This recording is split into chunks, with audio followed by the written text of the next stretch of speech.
Support for the local government news roundup comes from Rath Engineering Development, smarter systems for local government, like Red GMS, helping councils manage gravel pits and projects, track quality, test results, blending options and haulage, and know the true cost per tonne from day one. Rath Engineering Development can give you a one-off report that uses your existing pit data to pinpoint the best gravel sources for your next resheeting program or disaster restoration works, saving your council time and money. For local government systems built from real on-the-ground experience, talk to the team at Rath Engineering Development. Head to rathed.com.au to find out more. Coming up today, Mount Alexander taps its next CEO. A call for an urgent police boost in Ballarat. ICAC's Parramatta inquiry wraps after 6 weeks. A rural council blasts its unfair funding share. Redland backs a push for an independent review of a mayoral conduct dispute. A mayoral showdown set for Devonport, a WA council's 40% rate increase. And a New Zealand councillor reports death threats to police. It's the Local Government News Roundup. Hello, I'm Chris Eddy. Thank you for joining us for the latest news from across the local government sector in Australia and beyond. Brought to you by the Victorian Local Governance Association, the national broadcaster on all things local government, Symphony 3, simple connected customer experiences, and Rath Engineering Development, smarter local government systems built from real on-the-ground experience. Great to have you with us wherever you're listening across Australia or indeed around the world. We have some global news for you a little later in this edition, but starting as we always do in Victoria, where Mount Alexander Shire Council has appointed Michael Anea as its new Chief Executive Officer. Mr Anea currently serves as Director of Infrastructure and Development, a role he's held since 2021, and he has more than 30 years of leadership experience, spanning local government and international humanitarian work, including senior roles with the Red Cross. He succeeds Darren Fuzzard, who concludes a 10-year tenure on the 19th of July. Mr Anea commencing as CEO on the 20th of July. Ballarat City Council has formally requested an urgent increase in frontline police numbers from the Victorian Premier and the Police Minister. The Courier reported the move follows a local surge in crime, though community safety experts have already cautioned the council that a boost in police numbers may not offer a quick fix. As we head into the back half of June, more councils have adopted their budget for the forthcoming financial year. Yarra City Council's budget includes a $40.3 million capital works program, while keeping rate rises within the 2.75% cap. Mayor Stephen Jolly says there'll be no service cuts, with big spending on local basics, $6.7 million for roads and footpaths, $1.6 million for cycling infrastructure, and more than $9 million for open space. The council is also capping waste charge increases despite higher costs, citing long-term financial discipline. Swan Hill Rural City Council's budget is also set following 2 phases of community consultation. It includes a $36 million capital works program, and Mayor Stuart King says the plan adheres strictly to the rate cap while balancing regional financial pressures. The council is also the latest to roll out container deposit scheme baskets for people to leave eligible 10-cent containers for others to collect and return for a refund. The council says the move will cut litter and keep drink containers out of landfill. Bass Coast Shire Council has adopted its budget, passing a $123.7 million package focused on asset renewal and essential services. The budget allocates $17.7 million for road and drainage upgrades, alongside $13.5 million for community facilities. Mayor Brett Tessari noted the budget strikes a critical balance between rising construction costs and community expectations. And the council is urging the Victorian government to act now to protect the Western Port woodlands, Victoria's largest remaining intact coastal woodland. Council has asked the Planning Minister for interim controls, including an environmental significance overlay, warning more clearing could cause irreversible damage. The area provides habitat for threatened species, including the southern brown bandicoot, the swift parrot, and the powerful owl. Bayside City Council will slash footpath trading fees in its upcoming budget to relieve financial pressure on local businesses. The changes introduce a 50% reduction for A-frame signs, a 20% saving on goods displays, and a simplified flat fee structure for outdoor dining tables and chairs. And Footscray's CBD will soon get a boost, with Maribyrnong Council endorsing a new Footscray welcome crew to hit the streets. The team will provide a friendly, visible presence, listening to locals, supporting traders and visitors, and linking issues to the right council services. Recruitment begins now, with the crew expected to start as soon as possible as part of the wider Footscray revitalisation push. In New South Wales, the Independent Commission Against Corruption has wrapped its 24-day Operation Navara inquiry into the City of Parramatta Council, with former Chief Executive Gail Connolly defending her conduct to the end. Connolly faced fierce cross-examination this week, insisting she had not engaged in misconduct, dishonesty or corrupt conduct. She did concede sending indiscreet text messages, sharing confidential information and lying to the Lord Mayor on one occasion. According to the Sydney Morning Herald, Connolly told the inquiry she could not recall events at least 440 times during her evidence. Chief Commissioner John Hatzistakos will now consider his findings.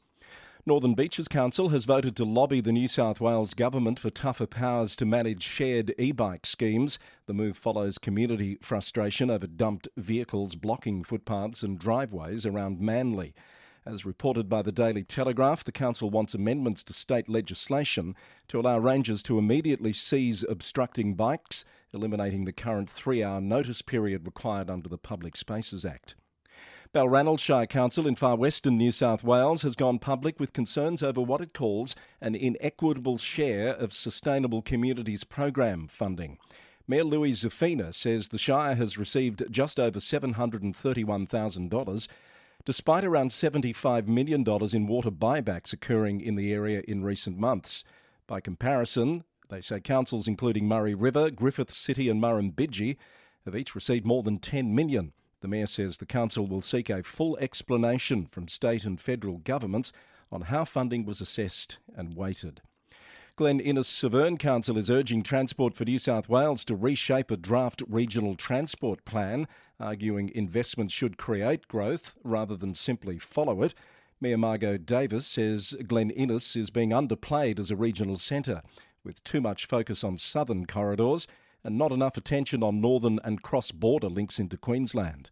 The council wants better connections to Toowoomba and Brisbane, more funding for community transport, key freight route upgrades and faster approvals for rail trail projects while protecting future rail corridors. And Singleton Council will use its mayoral relief fund to repair or replace 7 headstones damaged in a vandal attack at Sedgefield Cemetery. Mayor Sue Moore says any remaining funds may go towards new security measures, with staff preparing options including a gate, lighting and CCTV. The damage happened in late May and investigations are continuing. You're listening to the Local Government News Roundup, and did you know you can subscribe to be informed of new episodes or breaking news on the Local Government News Roundup website? It's very easy to do. Just head to lgnewsroundup.com and click the subscribe button in the upper right-hand corner of the page. Add your email and you'll be notified on all new posts going forward.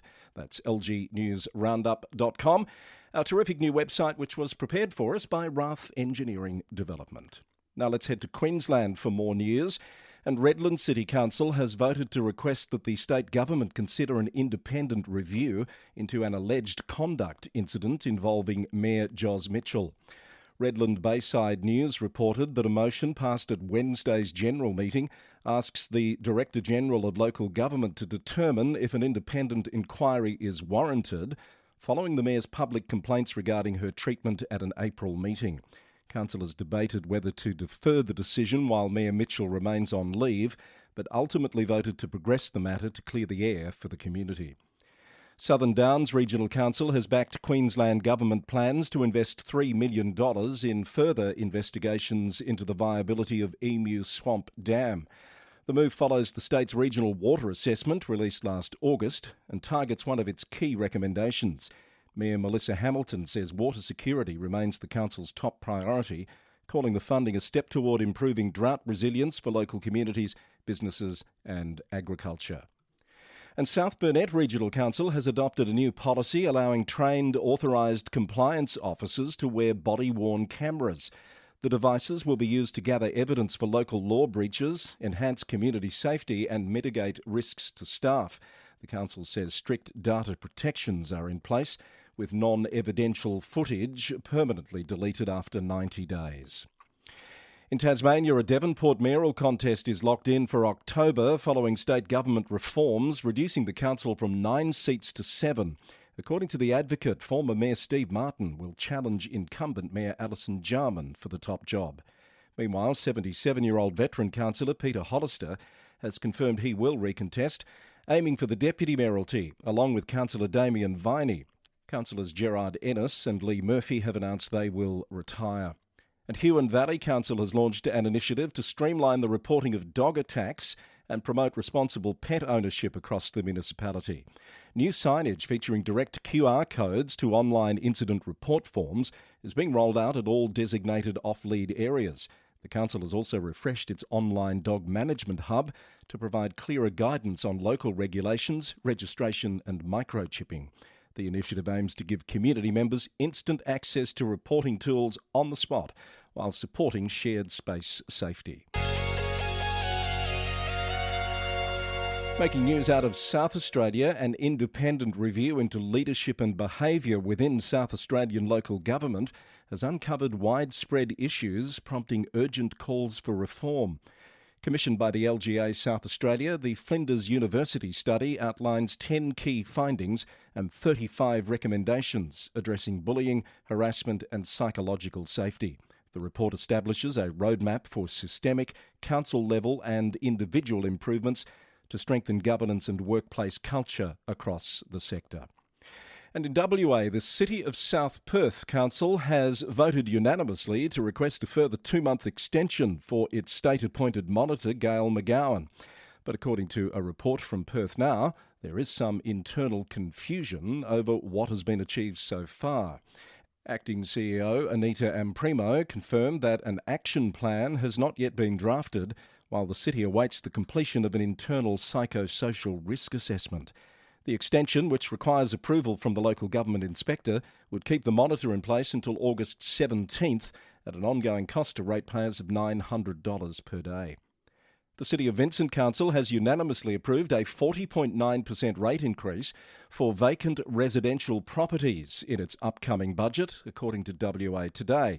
Mayor Alison Zayman says the measure responds to widespread community complaints regarding illegal dumping and antisocial behaviour on empty lots.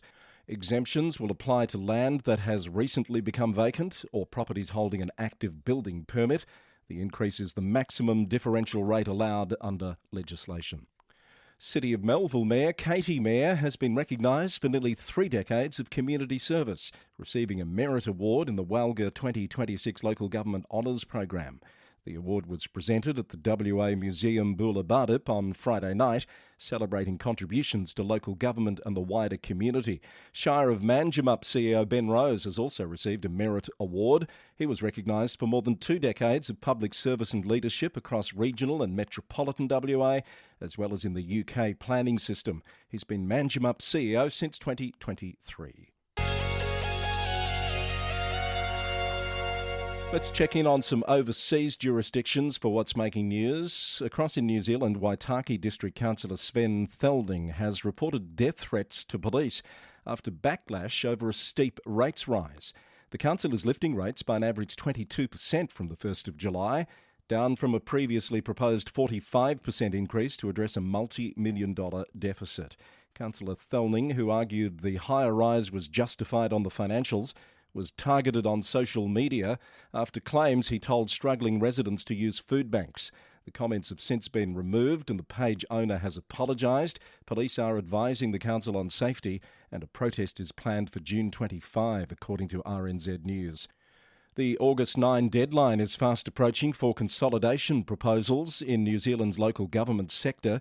The Wanganui Chronicle reports on Ruapehu Mayor Weston Curtin's push for a federation model. It's based on Greater Manchester's framework, which centralises operations while preserving local democratic representation. But neighbouring mayors say the time frame remains too restrictive for full structural reform. The Minister, Simon Watts, says he won't be commenting on any specific proposals before they're submitted. To the US, in California, Oakland's city structure faces a major overhaul. CBS News San Francisco reports that the city council has voted to place a strong mayor initiative on the November ballot. Backed by the Mayor Barbara Lee, the reform would transition the council's role strictly to legislation, while granting the mayor chief executive powers over city operations and administrative appointments. The mayor of Hamtramck in the US state of Michigan is suing his own city council following the controversial sacking of the city manager. Mayor Adam Alabi claims the council's 4-2 vote to terminate Adel Al-Adlani breached the city charter and open meeting laws. CBS Detroit reported that the legal challenge marks a period of significant administrative instability for the municipality, which has now seen 4 different city managers in less than a year. In Canada, Kingston City Council has voted 8-5 in favour of renaming Indian Road to Aki Road, an Ojibwe term meaning earth. This is due to a belief that the existing name is outdated and derogatory. According to local media outlet Kingstonist News, the reconciliation initiative passed despite a localised survey showing significant resident opposition. Some parks that carried the name will be renamed as well. And an election eligibility dispute is unfolding in Essex in the UK, where Rochford District Council's Reform UK leader, Adi Malviya, faces social media allegations of election malpractice over his listed home address. According to the BBC, Malviya's declared road sits within the neighbouring Castle Point boundary, but his party maintains he qualifies through local consultancy work. Rochford Council says it lacks the legal authority to investigate the matter. And that's what's making news today at the Local Government News Roundup. This was edition number 599 for Thursday the 18th of June 2026. If you'd like to know more about any of the stories in today's episode, you'll find links and more details at lgnewsroundup.com. Our podcast is brought to you by the VLGA, the national broadcaster on all things local government, Symphony 3, simple connected customer experiences, and Rath Engineering Development, smarter local government systems built from real on-the-ground experience. We greatly appreciate the support of our sponsors and of you, our listeners and subscribers. We record in the city of Greater Geelong, Victoria, on the land of the Wadawurrung people of the Kulin Nation. Until next time, thanks for listening and bye for now.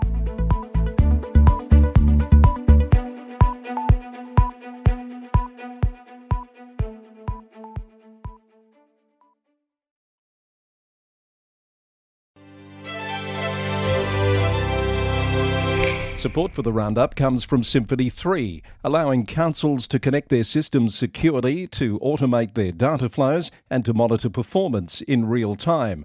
And right now, councils are lining up for their own emergency dashboard, like the one that Symphony 3 has created for the city of Greater Bendigo. The dashboard helps keep the community safe and prepared before, during and after emergencies.